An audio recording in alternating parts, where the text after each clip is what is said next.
Hello, everybody. So, for today's story sharing, it's going to be a bit of a sadder story. For those of you who've followed me for some time now, you know that I worked very closely with another artist way back in the past named Mika.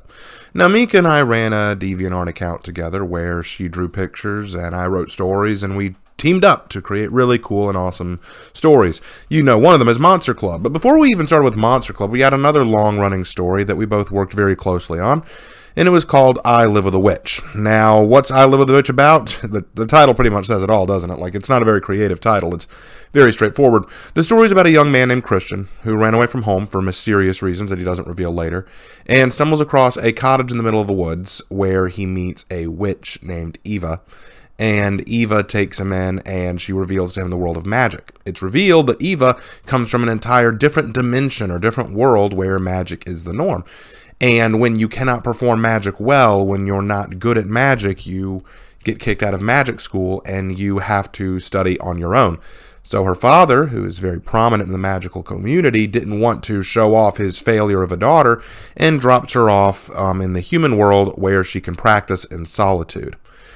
Now, a couple things about this story. You might notice, doesn't that seem a bit familiar, like a bit similar to Monster Club? And the answer to that is absolutely it is. In fact, that was one of my earliest criticisms with it, that we were just ripping off of, well, Monster Club was kind of a rip-off of I Live with a Witch. I Live with a Witch was written first, and then when we started Monster Club, it was kind of like, wait, didn't this kind of start the same?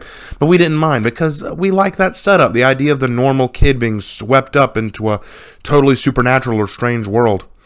The problem with I Live with a Witch, the other big problem with it, was that when we first started it, it was kind of it was almost like a dart throwing thing. Like, we just pick a topic and then throw a dart, you know? Like, we just say, what's the next chapter series going to be about? It's going to be about this person from Eva's past. Okay, that's cool. What's the next one going to be about? It's going to be about exploring Christian's background. Oh, okay, that works too. We never really had a solid end goal in mind, and you'll notice that's a regular problem. I come up with concepts for stories, but don't always follow them through to their natural conclusion, and I think that hurts the end product. There was a lot of crazy stuff involved, like Eva's spells going haywire, Eva trying to convince her family that Christian actually was magic, when he really wasn't. I'll never forget the ball chapter that I wrote where Christian and Eva go to this magical ball that her father is a very prominent member of, and he has to play off like he's been in the magical community all of his life when he doesn't know a thing about it. I think what I really liked about writing each chapter was the fact that Mika always had a really good piece of art to go with it. So when we broke off contact and me and Mika never talked anymore, we never finished the story. And much like some of my other stories that I did with Mika, I couldn't finish it. I just couldn't do it. Like Metamorphosis, I just couldn't finish. I tried once. I tried going back and starting from scratch, kind of rebuilding, but it just didn't work. I even had an end goal. I was even like, no, I know what I want to do. I know where I want to go. But it just didn't feel the same. I didn't have that same drive. I didn't have an artist who was willing to help me work through each chapter or help draw pictures for it, because Hannah just wasn't invested in the story. Jay and I hadn't even gotten in touch at this point. It just kind of fell by the wayside, which is very unfortunate. There were some really cool ideas, like Eva turning Christian into a cat to ride with her on her broom. That was a fun idea. Them having conversations while apple picking. I thought that was a good medium for that. One of the problems I did have was I wasn't consistent with Eva's capabilities or actions. One of the problems was that Eva, I started off with it being that she was a novice magician. She wasn't good at magic. But then as the story progressed, she gradually got better and better and better to the point that it's like, did she ever have a problem? And I should have been more consistent with that. There were a lot of problems in that early phase. Really, the story lacked focus. It lacked direction. And I realized that pretty late into it, which is a very unfortunate happenstance. It really needed more focus. And if this story is anything, it's a message on how to approach writing a story and being careful about where you keep your focus, that you have an end goal in mind, and that you focus primarily on reaching that end goal. Of course, expand your characters. Of course, build the story, but make sure that you're always working towards that end goal. I didn't even have an end goal for this story, so I think it suffered. What it really was an exercise in writing ideas, an exercise in creative topics.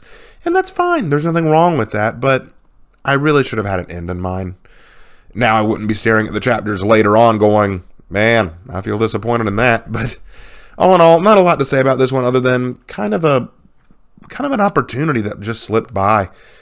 I realize now as I go further and further into the story sharing series, I'm talking a lot more about stories that I'm kind of disappointed in because it just didn't go anywhere. And they could have. If I'd just been smarter, if I'd worked a little harder, if things had been different, it would have come out a lot better, I feel like. But for what it is, I Live with a Witch is a good memory. It has some pain to it. It's a bittersweet memory, but it's a good memory because there were a lot of cool ideas that we tried out with it. If you want to check out what it is, you can go to the DeviantArt account and check it out. If not, well, just learn from this mistake, guys. Learn from my mistakes. Don't let my mistakes ruin your writing, you know? So that's part of the reason why I do this series, so that y'all can see my good moments, my highlights, and also my mistakes so that you don't make them. All right, guys, that about wraps up this one, and I will see you in my next video. Take care.